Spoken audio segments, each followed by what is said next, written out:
What's going on, Giants fans? Back at it here today with the video. And in this video, we're going to have a very special 53-man roster projection along with analysis on the trade of defensive lineman B.J. Hill to the Cincinnati Bengals for offensive lineman Billy Price. And before I get there, I want to remind you all to follow us on all our social media platforms on Instagram, Twitter, and our YouTube channel at Big Blue Avenue.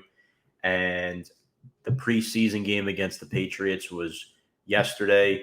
The Giants fell short 22-20, going 0-3 in preseason. I don't think anybody pays attention to preseason records, so it really doesn't matter. What mattered more was that a lot of the Giants' offensive starters got on the football field, and a lot of guys who are on the roster bubble got some key reps. So I'm really excited to see what is in store for us Giants fans with cut down day essentially here. But the big news today is the trade of defensive lineman B.J. Hill to the Bengals for utility offensive lineman Billy Price, who came in the league as a center and then played some guard as well. I just want to touch upon that quickly. B.J. Hill was our third-round pick back in the 2018 draft, and we sent him along with a conditional seventh-round pick. B.J. Hill was the only healthy scratch last night in the preseason game against the Patriots, so you pretty much knew that he was going to be traded or dealt for an offensive line piece, which is by far the weakest length on our roster, that offensive line. And B.J. Hill is a guy who kind of took a backseat when the Giants acquired Leonard Williams in 2019. Hill was drafted in 2018 as a rookie. He had 5.5 sacks in 12 starts that year. He, obviously, I just mentioned, reduced playing time when Leonard Williams was traded over from the Jets. B.J. Hill is a guy who's 6'5", 310 pounds, played in all 48 games in his first 3 seasons, recording 17 starts. Hill was entering his contract year with the Giants, and the writing was pretty much on the wall that we weren't going to keep him. Now, this guy could potentially be a quality NFL starter, and in fact, I think he is, but the Giants have just so much depth on their defensive line. Last year, we had Dalvin Tomlinson, Leonard Williams, Dexter Lawrence, and B.J. Hill.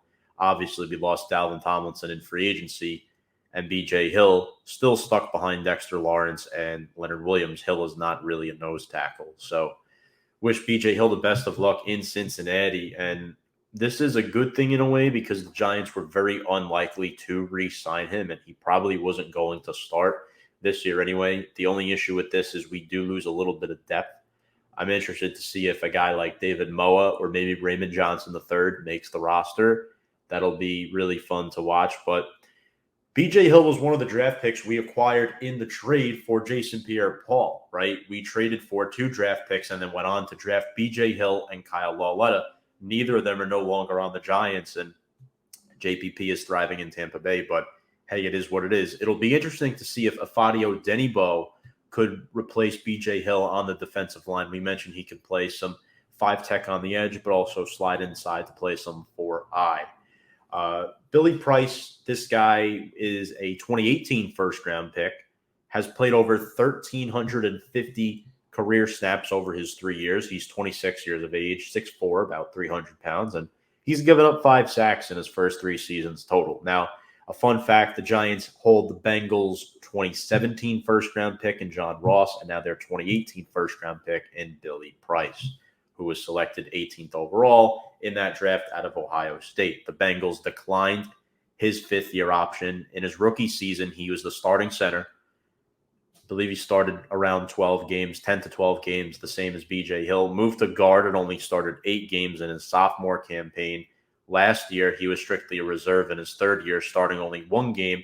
But look, this is a guy who has 19 career starts. He's still fairly young. He could potentially benefit from the change of scenery. So I'm really excited to see what Billy Price has in store for this offensive line. I mean, it can't get any worse. This is a former first-round pick. So it's definitely something that we could use more or less a bench piece for this offensive line. Now, we dive into the good stuff. My 53-man roster projection, and this is going to be a lot of fun.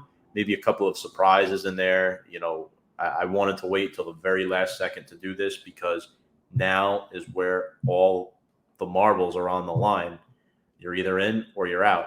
And we'll get started with my projections at quarterback. It's going to be Daniel Jones and Mike Longneck Glennon, the former Jacksonville Jaguar, Tampa Bay Buccaneer, and Chicago Bear. He's bounced around the league. Obviously, we know Daniel Jones is the starter heading into his third season. Mike Glennon will be the backup. The Giants, obviously, Clayton Thorson got hurt, and he's not going to be on the team. They picked up Brian Lewerke, former New England Patriot. I think he'll eventually end up on the practice squad as that third quarterback. But the Giants will only keep 2 QBs on the 53-man roster. Moving on to running back, and now this is where it's interesting. I have Saquon Barkley, Devontae Booker, and Corey Clement is my third running back. If you asked me 3 months ago before we signed Clement, I would have told you Gary Brightwell is my third running back. But Brightwell, yes, he did get some limited first-team reps in the game against New England, but Corey Clement's impressed in preseason. You take away the one fumble, he's been finding the hole, and he's a quick player. He's a much younger version of Dion Lewis, and a pass-catching back is something that you could always use. Not to mention Saquon Barkley's health status. He should be good to go for week 1 at a limited basis. I do like Devontae Booker. I think we're going to see a lot of him in the first few weeks as well. Corey Clement is a security blanket as a third running back. Cuts, Gary Brightwell and Sandro Platzgummer. Platzgummer brought in through the International Gateway program with the NFL. Platzgummer will probably stay on the roster on the practice squad, and so will Gary Brightwell. I believe he will clear waivers. Brightwell still has a chance to make this roster. I wouldn't be shocked if Brightwell made it. Last night, he put up some okay numbers, nothing really to rave about, but it is what it is. Clement had 4 rushes for 24 yards last night. Now we move on. I think fullback Elijah Penny beats out Colin Gillespie. I mean, you saw it last night. People may argue Colin Gillespie has more of a special teams impact, and he was pretty much starting in special teams out there. But Elijah Penny, if you remember, had a blocked punt against Arizona back in 2019. This is a guy who also was our leading rusher last night in the preseason game against New England. The Giants do periodically like to hand the ball off to him in second and short, third and short situations. 4 rushes for 35 yards to lead our rushing attack behind a depleted offensive line. So, Elijah Penny is a guy who I think is going to make this roster. A lot of people love. I'm not in love with him, but he's going to make the football team. And it was weird because last night there was no Barkley. There was no Galladay, Tony, John Ross wasn't been a factor in training camp. No Kyle Rudolph, Shane Lemieux was also out. And Elijah Penny was getting carries because the Giants, pretty thin at running back. Wide receivers, I have 7 wide receivers, and I'll explain why in just a moment. So these wide receivers have really impressed me throughout training camp towards the back end of the roster, 2 in particular, in C.J. Board and David Sills. But I think the Giants are going with 7. We know Kenny Galladay is the bona fide number 1 wide receiver, and Sterling Shepard is the number 2. Darius Slayton left with an injury last night. I believe, if I'm not mistaken, he had a toe and an ankle injury. So Darius Slayton is going to be monitored. We'll see. Hopefully he's ready for the Denver Broncos on September 12th. I think he will be. I think he'll be practicing later on this week after the cuts are made. So Slayton is my number 3. Kadarius Toney is my number 4. Not really too worried about his week 1 status. I think he's going to go. But Galladay, Tony, Sterling Shepard has had an injury past, so has John Ross. So those 4 guys right there are the reason why I think David Sills comes in as that 7th and final receiver on this roster. You want to have depth in a injury-prone receiving corps, which is a very talented receiving corps, but that is the one concern. And C.J. Board is a special teams beast. He was the guy back there on kicks and punts last night. He was returning kicks. He had 1 punt return as well. John Ross could be a surprise cut, guys. Don't be surprised if John Ross gets cut. Wasn't a factor. Wasn't there for training camp. Wasn't there for preseason. Your best ability is your availability, and John Ross has not been available. So if John Ross gets cut and the Giants elect to go with 6 wide receivers, then I'm totally fine with it. John Ross is a speedster who can be a potential return man option, can take the top off of defense. But if you're not available, don't waste a spot on the 53-man roster. Hopefully he gets his health in check. And cuts for the Giants at wide receiver. Dante Pettis had just 1 catch on 3 or 4 targets last night. Was not impressed. Alex Bachman, he did have a touchdown and another nice catch. He also did have 6 targets. I think Bachman is a player who will wind up on the Giants practice squad again. Matt Cole, Damian Willis has been a feel-good story in this preseason. 2 touchdowns and the big touchdown for him last night. 43-yard touchdown as time expired on the final play off the heat from Mike Glennon. 2 total touchdowns in the preseason. I think Willis will end up on the practice squad with Alex Bachman and potentially Austin Mack, who's been hurt pretty much the entire offseason. So, and Matt Cole's my other cut. So there you go. Those are the 7 wide receivers: Golladay, Shepard, Slayton, Toney, Board, Sills, and Ross. In that order, actually. Ross hasn't been available, so we will see. Tight end. Now, this is interesting. And before I reveal the tight ends, I just want to say, losing Levine Toilolo, look, I wasn't the biggest fan of restructuring his contract. I would have preferred to have released him, but he's out for the season with a torn Achilles. We can't worry about him, right? I think the Giants are going to potentially try to pick up a tight end after cuts are done. They're going to try to claim somebody off of waivers and try to accumulate a tight end. If you run that 13 personnel, you don't want all 3 of your tight ends out on the field at once and not have another one. So Giants like to run 12, 13 personnel sometimes. So I think if you want to do that, you want to keep 4 tight ends. But for now, I have 3 tight ends making the roster: Evan Engram, Kyle Rudolph, and Kaden Smith. Now, it is to note that Kyle Rudolph has been hurt, dealing with the foot injury, rehabbing all offseason. He'll be ready to go for week 1. He's been back practicing, which is awesome news. Evan Engram, however, last night he left the game with a calf injury, but his hands are still bothering me a lot. The guy has terrible form. Last night, they do that little play action fake where Engram is lined up in the backfield or runs across the formation, and then he sneaks out to the flat for Jones or Glennon to throw to him. And Engram is still catching the ball like this with his hands and not using his body. That is a bad technique that could lead to more drops this season. And this is now his 5th season in the NFL. That's the way Evan Ingram's going to go and catch the football. I'm more concerned about his drops than his injury, actually. I think he will ultimately be okay and be able to return to the team in time for the season opener. But I do think there is another tight end coming to this football team. Kaden Smith is definitely the number 3 tight end on the roster. He needs to be utilized more in the passing game. We saw it again last night. Had an awesome touchdown grab down the seam from Daniel Jones. This was a guy Dave Gettleman apparently wanted to draft back in 2019. We claimed him off waivers from the 49ers when he did not make their final roster as a rookie. So Kaden Smith is a good gem that was found by Dave Gettleman, who the Giants need to use more this season. But expect a 4th tight end coming in. Offensive line. I was debating 8 guys, 9 guys, and of course the news today with Billy Price pretty much throws a wrench in everything. And in the preseason game yesterday, the offensive line was not good. Andrew Thomas in particular, he struggled. It was crazy. Somehow the Giants led 7-6 at halftime. I don't know how that was possible, but this offensive line, it's the weakest part of this roster. I have 9 offensive linemen making the roster: Andrew Thomas, Shane Lemieux, Nick Gates, Will Hernandez, who has impressed me in preseason. He's been one of the couple of bright spots along with Gates. Matt Pert, Nate Solder will be the swing tackle. Nate Solder actually started the preseason game against New England. Pert entered the game shortly thereafter. Jonathan Harrison is the 7th guy. He's been a good backup center. Kenny Wiggins, I think, as of right now, I have him holding down a roster spot. And Billy Price. Billy Price, again, former first-round pick. We just traded away B.J. Hill in a conditional 7th round for him. Price is making this roster. You can argue the Giants do try to upgrade their offensive line position, so it's going to be interesting to see what happens in the coming days.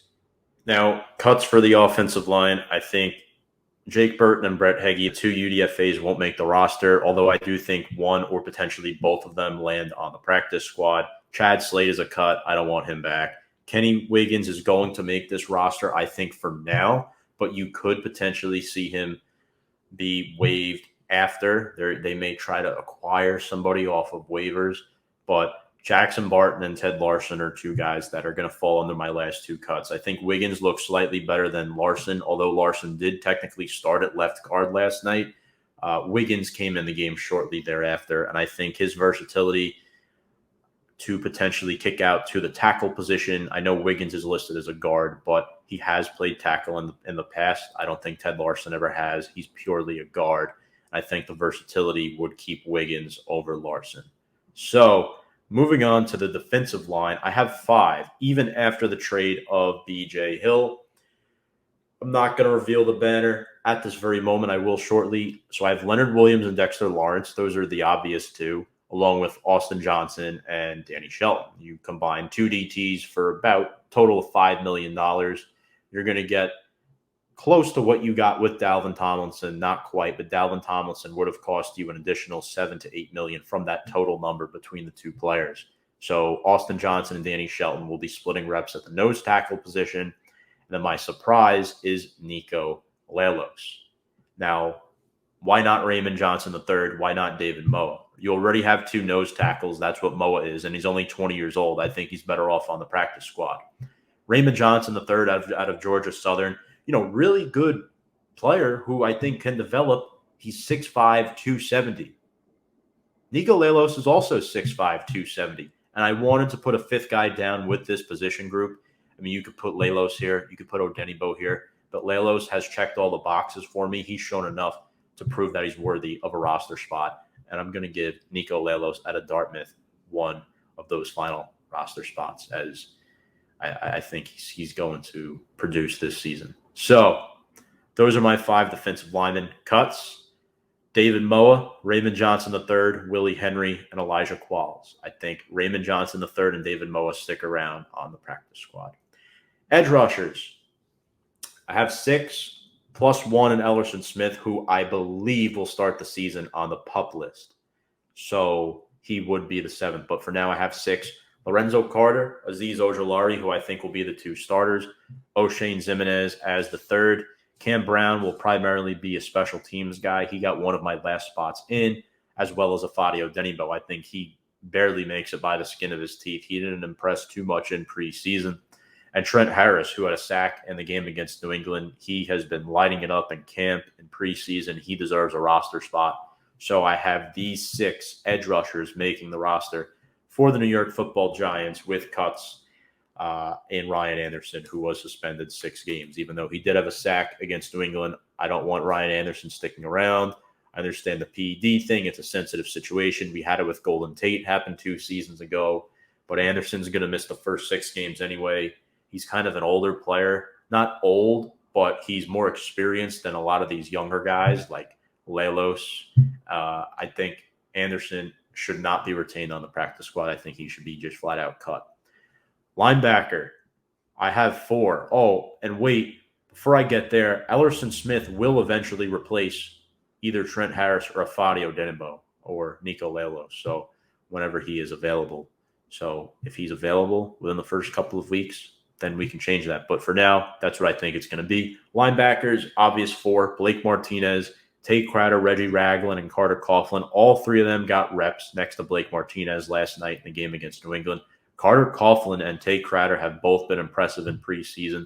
So is Reggie Ragland, but Carter Coughlin has been the one standout where I think heading into the first preseason game, he was on the in the roster bubble, but he was barely in. Coughlin is definitely in now, and he's going to be utilized a lot in these schemes with Patrick Graham this season in the defense. And I think Coughlin has the ability to overtake Reggie Ragland and potentially Tate Crowder as well. This guy, much higher than a 7th-round talent in the 2020 draft, despite going in the 7th round. My one cut at this position is Devontae Downs. He better not make this roster, or else we're going to protest Devontae Downs making the roster. He does not deserve to make it. He can't cover. He can't do anything well. So Devontae Downs, he is my least favorite Giant. So we're going to move on to the cornerback position. I have 6 with the +1 in Aaron Robinson, who I believe will start the season on the PUP list. I believe he will remain there. I think he's on the PUP list for the first 4 to 6 weeks. So he's going to be out for at least the first month, a month and a half of the season. right now. James Bradbury and Adoree Jackson are the starters. Adoree Jackson, of course, dealing with his injury. I think he will be ready for Denver. Darnay Holmes is the slot. Rodarius Williams impressed in the preseason. He's improved a lot since game 1 against the Jets. Keon Crossan we acquired in a trade with the Texans, primarily a gunner. I think you won't see much of him at the corner position. I think Crossan is probably replacing Nate Ebner on this roster, and Josh Jackson, who we acquired via trade as well from the Green Bay Packers. So I think that's going to be very interesting to monitor. Those 6 will make the roster now. When Aaron Robinson comes back, I think Josh Jackson could be the odd man out there. Cuts at this position, I have Sam Beal, who has been on this team forever, and I just don't want to see him anymore. And Madre Harper, who's impressed in the preseason, but I don't think he's done enough to prove worthy of one of these guys. And there's a reason why the Giants went out and acquired 2 corners during the preseason. So that's where I stand with that. My safeties, I have 4, core 4 here: Jabril Peppers, Logan Ryan, Xavier McKinney, and my guy Julian Love out of Notre Dame. These are the core 4 safeties for the team. All 4 of them are going to see the football field. The top 3 in particular are going to have a huge impact on the football team this season. Love will be one of the leaders on special teams and get some occasional reps on the defense. My cuts are Chris Johnson and Jordan Peters, so who was cut and then brought back before the New England game. So Peppers, again, playing on a contract year. Logan Ryan, we just extended. Xavier McKinney is healthy. I'm really excited about that. My final 3 spots, special teams. Graham Gano is our kicker. We traded away Ryan Santoso. Riley Dixon, our punter. For some reason, people are saying we should try to upgrade at punter. Riley Dixon, in my personal opinion, is one of the better punters in the National Football League. I think people have more of a problem with his contract than his performance.